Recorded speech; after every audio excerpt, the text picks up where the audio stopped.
pour la grande majorité, on a intégré naturellement les lectures dominantes. L'histoire de la colonisation, ceux qui l'ont écrit, c'est quasiment tous les mêmes. C'est un certain nombre d'intellectuels avec une idéologie claire, une certaine vision et une volonté. On n'écrit jamais l'histoire, on ne produit jamais du sens et on ne produit jamais de la théorie pour le plaisir de la produire. On est influencé par la situation d'où on parle. On parle toujours de quelque part. Donc, l'ensemble de ces catégories font que les musulmans ne perçoivent pas ça. Mais si on revient à nos fondamentaux, les premiers califes avaient adopté ce que j'appelle la théologie de l'anticipation. Ils avaient une vision pragmatique du réel qui était complètement dénuée des sentiments. C'est-à-dire, c'est vrai que si je pense à mes parents, à mes ancêtres, j'ai envie de transmettre un certain nombre d'éléments issus de la culture familiale. Mais en quoi ces éléments de culture que je souhaite transmettre, que je voudrais transmettre d'un point de vue sentimental, sont véritablement un élément positif pour la génération qui arrive? Un des grands califes de l'islam, les 4 premiers califes qu'on considère chez les musulmans qu'ils sont la référence ultime en termes de direction, de gouvernance politique, l'un d'entre eux disait quelque chose de très fort. C'est un arabe, issu des grandes tribus arabes, et il s'adressait à ses contemporains, c'est-à-dire il s'adressait non seulement aux compagnons du prophète, alayhi salatu wassalam, c'est-à-dire aux compagnons qui ont vécu avec lui la révélation, donc qui avaient la même compréhension de l'islam que lui, et il s'adressait aux nouvelles générations, en leur disant, comme conseil et recommandation, donc ce n'est pas un texte théologique, mais c'est une vision pragmatique, donc c'est cette théologie de l'anticipation, il dit, n'éduquez pas vos enfants comme vous avez été éduqués, ils sont nés pour une époque qui n'est pas votre époque. Et ça, c'est la clé. Ça veut dire quoi? Ça veut dire que ces populations nouvelles qui arrivaient, c'est leurs enfants, donc, la 3e génération, donc la 2e génération après les compagnons, allaient arriver dans une société musulmane qui n'était pas la société tribale de l'époque prophétique, mais qui allait devenir un empire, qui allait absorber la Perse, qui allait absorber la Syrie qui avait 10 000 ans d'histoire, qui allait absorber l'Égypte, qui allait s'étendre jusqu'aux frontières d'Europe. Donc la génération qui allait vivre dans ce nouvel espace musulman n'était pas la génération qui a vécu à la Mecque et ensuite au maximum donc dans des frontières qui étaient liées à la péninsule arabique et qui avaient un contexte autre. En conclusion, il s'agit de substituer les terreaux culturels dans lesquels l'islam s'enracine. Donc, pour qu'ils puissent survivre, parce qu'à mon sens, en tant que musulmans, l'essentiel pour nous, la question suprême, c'est pas tant la discrimination, la mémoire de la colonisation, les luttes qu'on nous présente comme étant les luttes essentielles pour les populations héritières de l'immigration. À mon sens, il y a un seul objectif unique, suprême et absolu, c'est comment, sauvegarder le noyau irréductible de l'islam, parce que c'est ça parce que c'est notre cœur, c'est la clé pour notre vision du monde, parce que si c'est pas ça qui est important, donc, et que l'islam est secondaire, dans ce cas-là, ça pose plus de problème. On est français tout court, on peut être laïque, athée, catholique, sans religion, donc ça pose pas de problème en soi. Aujourd'hui, d'après la question des minarets, il revient à l'islam. Donc c'est toujours la question centrale à mon sens aujourd'hui, c'est la question sur laquelle il va falloir résoudre la problématique en une seule fois. Donc, si on part du principe que c'est notre priorité absolue, et que notre postulat qui est que l'islam ne subsiste et ne produit de la civilisation que dans un terreau culturel homogène et fort, ça signifie qu'il doit quitter très vite, c'est-à-dire au 1er janvier 2010, pour les générations de demain, les terreaux culturels d'origine, hérités, empruntés, exilés, pour un nouvel espace culturel qui est l'espace français, qui de toute façon sera l'espace majoritaire pour nos descendants demain, puisque même ceux qui s'attachent à l'altérité d'origine, aux cultures d'origine, savent que ça va disparaître avec le temps.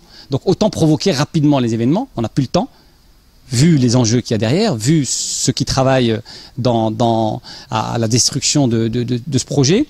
Et donc il faut pouvoir l'enraciner dans un terreau culturel qui est finalement le terreau français, la culture, les traditions françaises, moi qui suis parti à la campagne pour justement fuir la vie urbaine et ses inconvénients, est beaucoup plus accessible. Je m'occupe notamment d'enfants à travers le scoutisme par exemple, et il est beaucoup plus aisé pour des musulmans vivant en province ou à la campagne de s'intéresser aux pratiques culturelles locales, aux comices agricoles, à la gastronomie locale, aux traditions et je vais très loin même, j'intéresse mes enfants aux patois locaux.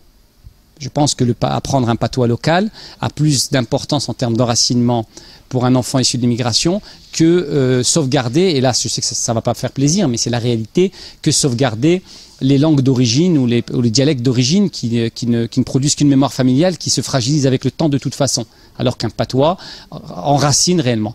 La question qui va se poser effectivement, c'est pour les zones urbaines importantes, puisque dans les grandes zones urbaines, on aura donc une pratique de l'islam en milieu urbain, où on aura des populations qui sont effectivement celles qui sont dans des contextes culturels qu'on connaît. Et le problème de fond revient à la France elle-même, puisque il s'agit d'enraciner l'islam dans un contexte culturel français, une tradition, un noyau français donc originel. Et il s'avère qu'effectivement, malheureusement, depuis 40 ans, ce terreau culturel qu'on aurait voulu être l'humus pour cet islam français, bien évidemment, à force de pesticides et d'engrais idéologiques, cette France-là, en tout cas, est en voie de disparition, puisqu'elle est remplacée par une américanisation progressive, une acculturation généralisée, une baisse du niveau de la langue, etc. Et je pense que là, ça doit passer d'abord et avant tout par des éléments fédérateurs en lien avec les traditions françaises, notamment la question de la langue. Aujourd'hui, on ne peut pas comprendre une civilisation, une histoire, si on ne s'intéresse pas à la langue. Et la question de la langue est une question fondamentale qui aujourd'hui, j'ai pas de solution clé. Ce qui est sûr, c'est que c'est avec les Français qui ont conscience de ce qu'est la France. Je veux dire, pour comprendre ce que c'est la France, c'est pas chez Besancenot que je vais aller, ou à l'UMP ou au PS, qui sont des gestionnaires de l'espace français, qui est un simple marché finalement pour eux, et je ne les ai jamais entendus parler de la France avec une démarche avec un sentiment charnel. J'ai entendu les Turcs parler de la Turquie, j'entends les Algériens parler de l'Algérie, j'entends les Afghans parler de leur pays. Je sens la fibre amoureuse, le lien intense et charnel avec la terre. Lorsque j'entends la plupart des élites politiques de ce pays, ça a complètement disparu. Donc, c'est avec les Français qui ont encore conscience de ce que peut représenter cette France, qui ont encore une idée de ce que peut signifier préserver ce patrimoine, ou en tout cas même le ressusciter. Et je pense que nous, en tant que musulmans français récents, nous avons un rôle déterminant dans la régénérescence de ces référents culturels originels qui ont toujours fait la France, qui ont subsisté. J'ai quelqu'un qui m'a renvoyé un mail en me disant la France, c'est pas que la baguette et le camembert. Bon, mais la baguette, je suis désolé, moi j'ai été dans des pays partout dans le monde, on sait très mal faire la baguette, et la baguette française, c'est le pain rond traditionnel qui est séculaire, multiséculaire, et il a été allongé pendant la campagne napoléonienne, inventé donc par les boulangers de l'armée napoléonienne, pour qu'il soit donc allongé afin que les soldats français puissent le prendre, le transporter facilement pour une raison utilitaire et pratique. Et la baguette, effectivement, représente un certain art de vivre. C'est pas la France ne se résume pas à une baguette, on est bien d'accord, mais entre la baguette et l'hamburger, évidemment, je souhaite non seulement mes enfants, je leur apprends à faire de la baguette. On va visiter les boulangers traditionnels, on découvre le pain du Morvan, la miche morvandelle, etc. Ils apprennent à apprécier ce pain, à le faire eux-mêmes, et c'est comme ça qu'on commence par l'enracinement.